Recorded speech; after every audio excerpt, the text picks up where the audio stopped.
नारायण नारायण. मुनिवर प्रणाम प्रभू. शुभम भवतु. प्रणाम माते. आज आख्यानाच्या आधीच तुमची भेट झाली. होय मुनिवर, आज आख्याना आधीच कसे काय येणे केले? नारायण नारायण. आपले दर्शन व्हावे या हेतूनेच मी इथे आलो. आपण माझे आराध्य आहात.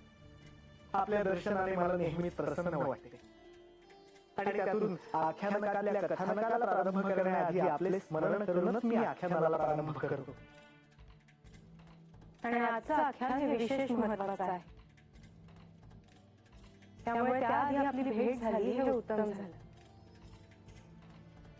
आजचे आख्यान महत्वाचे आहे म्हणजे काय माते? माझ्या ध्यानात आले नाही. म्हणजे मुनिवर, राजसभेत बाणाईला जे मानाचे स्थान हवे होते ते तिला आज मिळणार आहे. नारायण नारायण. प्रभू, ते कसे काय?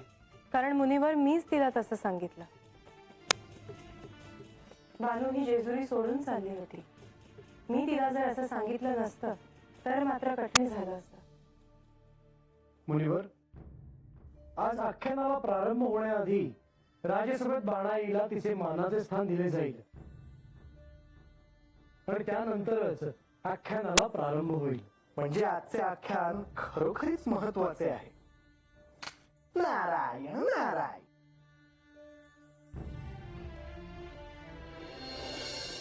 बानू, ये बानू. अरे आजा, कसा पाय ओरडतो आहे? अरे येईल की बाहेर बानू. आता अजून किती आहे? तर आखऱ्यासाठी शब्द खोडलेला असणार. होय, उगा आपल्या बाई समजेसनी थांबून राहिले ना ग. अरे वैर ठाव आहे. आणि आजा, आज तू बानूला काही बी बोलायचं नाही बरं का. आज बानूला ती जागा मिळणार आहे ज्याच्यासाठी ती कधी सपान बघत होती. होय होय. आणि हे बघायची तुला घाई झाली आहे का नाही? आकडे नुसतं ते नाही ग. बानूच्या मनात जे होतं ते पूर्ण झालं. याचा आनंद आहेच की. त्या काय हा?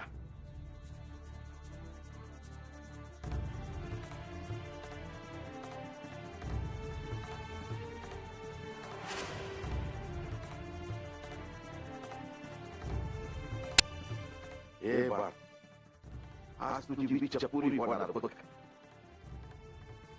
तुला हवी ती जागा मिळणार आहे राजसभेमध्ये. वय बा. बरं चला, आणि उशीर नको हा. वैर ठाव आहे. अगं नाही मावशे, खरंच निघूया. चला.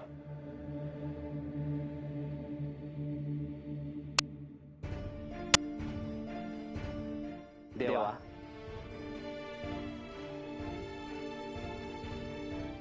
देवा तुम्ही बोलले ना. होय.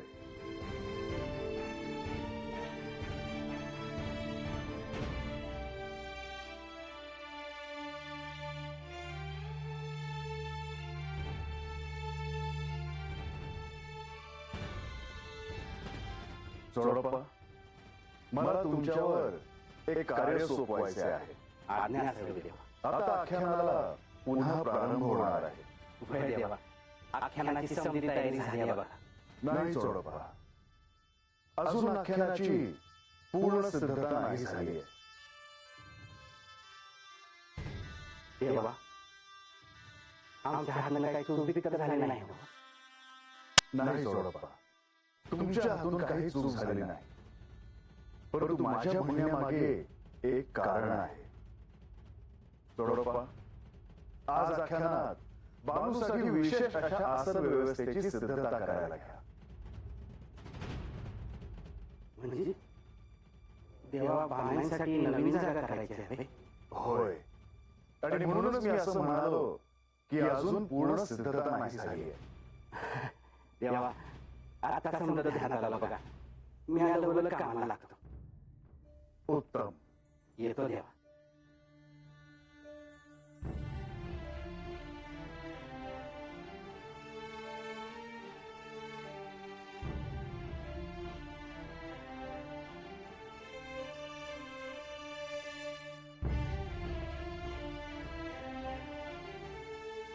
हा ठेवा ठेवा सांभाळून ठेवा ए गाड्या हा ठेव ठेव हा अच्छा. हा काय गणोबा झालं का समज होय होय तुम्ही सांगितलं तर समज झालंय बघा.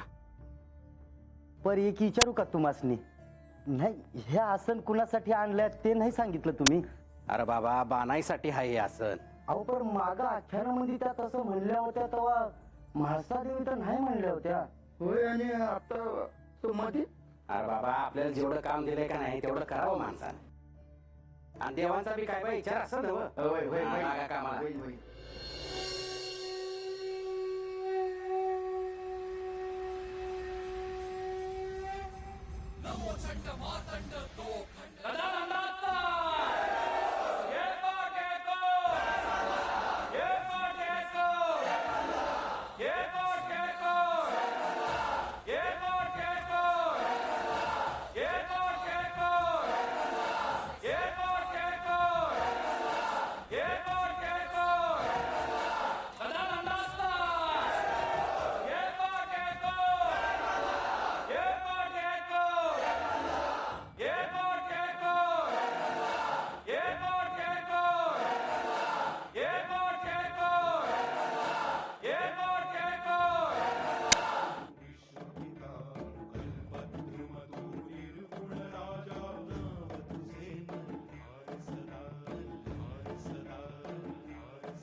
मल्हारीचं चरित्र सांगताना या शिवलीलेत आतापर्यंत आपण श्री सतीदेवी आणि श्री महादेव यांच्या कथेपर्यंत येऊन पोहोचलो.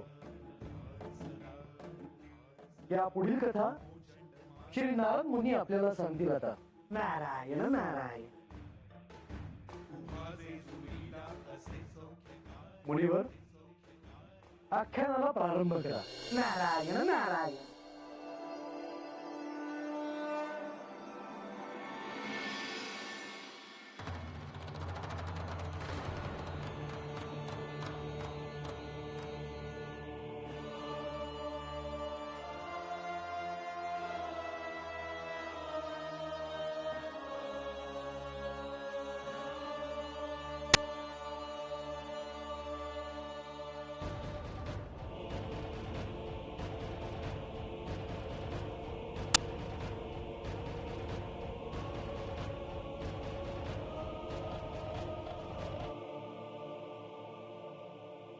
मला लक्ष्मी देवीने सांगितलं आहे का मला माझी मानाची जागा मिळेल.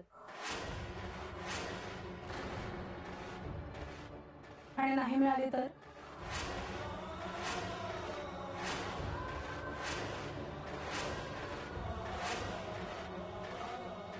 तर लक्ष्मी देवीने सबूत दिला आहे मला. त्यांचा सबूत असा खोटा कसा होईल? बानू तू लक्ष्मी तीर्थाजवळ होम करून श्री लक्ष्मी देवींना प्रसन्न करून घेतले आहेस आणि म्हणूनच लक्ष्मी देवीनी तुला तसा शब्द दिला आहे.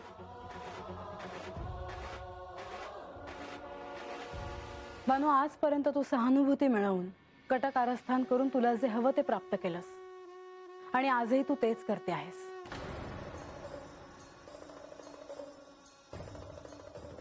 तुम्हासनी मला माझी मानाची जागा द्यायची नसेल तर हे अगोदर सांगाय होत.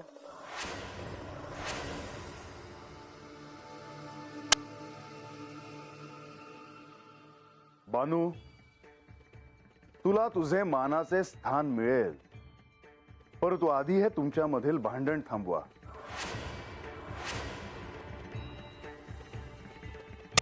मी भांडण करत नाही.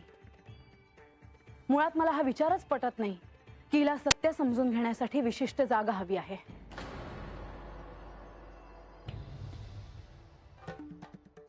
तुला हे शिकवलं कोणी मुनिवर?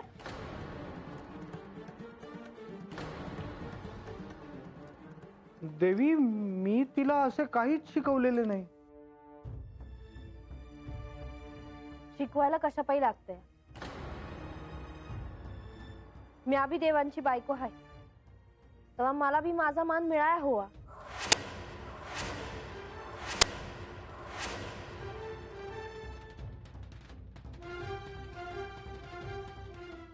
मुळात या आख्यानाचं प्रयोजनच तुला कळलेलं नाही. यातून अनेक गुप्त गोष्टी सांगितल्या जात आहेत. त्यातून तुला आत्मज्ञानाला उपयोग होईल आणि हेच अपेक्षित आहे. पण तुला तुझ्या मान सन्मानाची पडली आहे. बानू तू माघारी ये, उगा तंट नग. मी नाही येणार माघारी.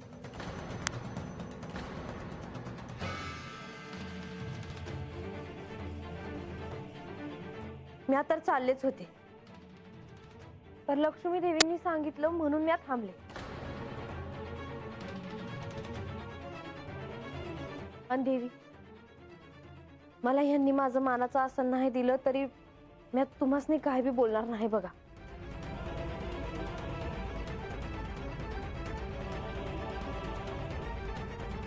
पर मला हे ठाव होतं का मी हाता आल्यावर माझा पान उताराच होणार. बानू, तुझ्यासाठी हे आसन ठेवले आहे, त्याचा आनंदाने स्वीकार कर.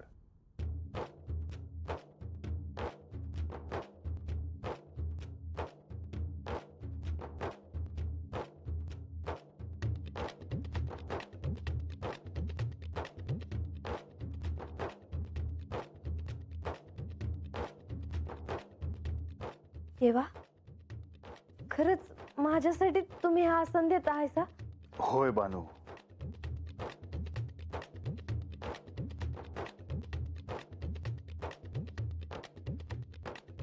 हे आसन तुझ्यासाठीच आहे. आता तरी तू आनंदित आहेस ना?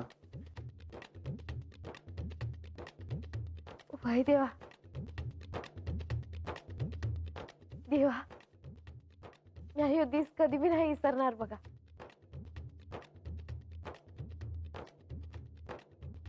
मला आता पहिला दिवस आठवतो आहे, मी जेव्हा जेजुरीत आले होते तेव्हा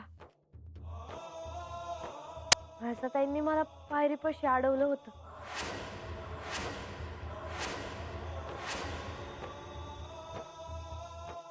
मी म्हाळसा ह्या जेजुरीची साम्राज्ञी, श्री खंडेरायांची पहिली पत्नी.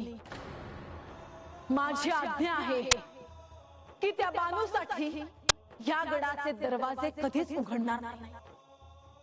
पर इतक्या दिवसानं मला माझी मानाची जागा मिळते आहे.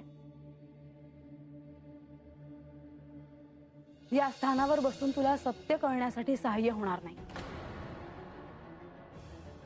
त्यासाठी क्षमता असावी लागते बानू, हे ध्यानात ठेव.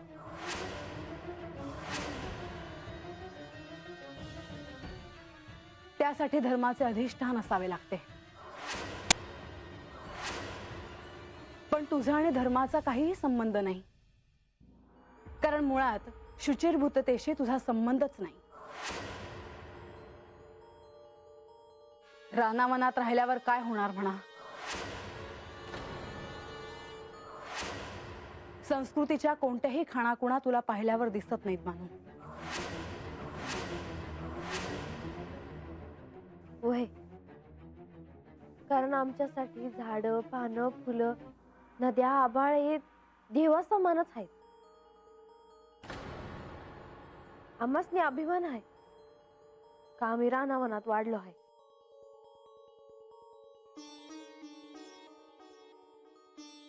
मला असं वाटतं की बाणाईला दिलेले आसन तिने ग्रहण करावे.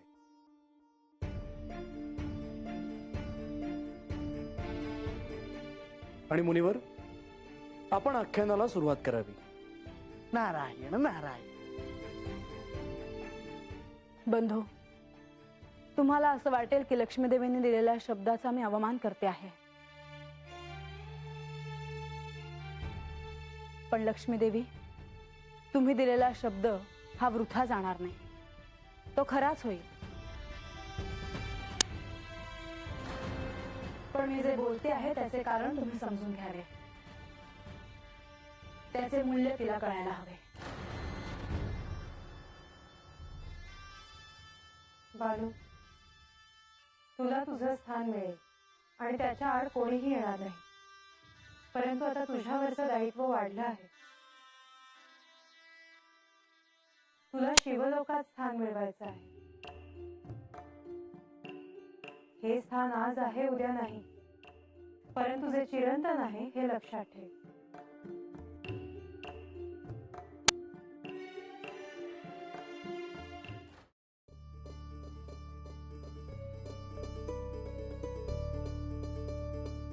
देवी, तुम्ही होतासा म्हणून माझी इच्छा पुरी झाली जी. सुखी राहा आणि सत्य प्राप्त कर. जी.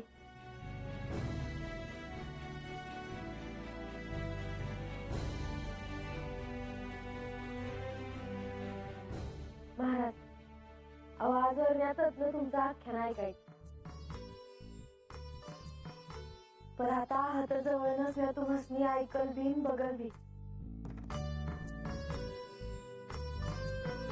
पर तुमचा आशीर्वाद असाच असू द्याची.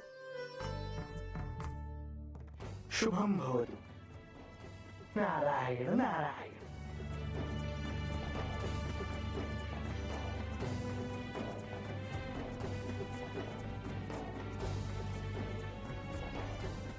बा, मला ठावं आहे का तुला माझी काळजी वाटते. तुला बी असंच वाटत होतं का मला माझी मानाची जागा मिळाली.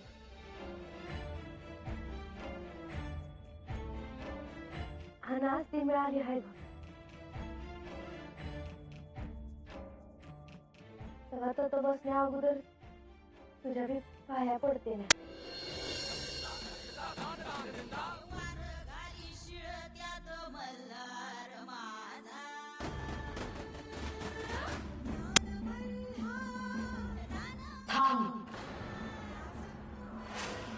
या राजसभेच्या शेवटच्या स्थानावर होते. मला मला या जेजुरीतून बाहेर काढायचं होतं. माझ्या दृष्टीतून बाहेर काढायचं होतं आणि तसंच केलं मी.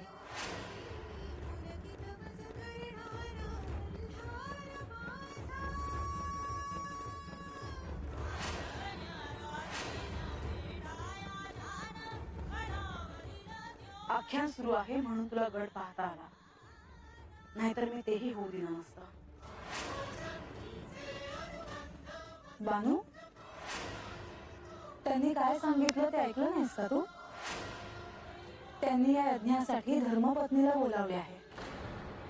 जा, तू आपल्या स्थानावर जाऊन उभे राहा बरं.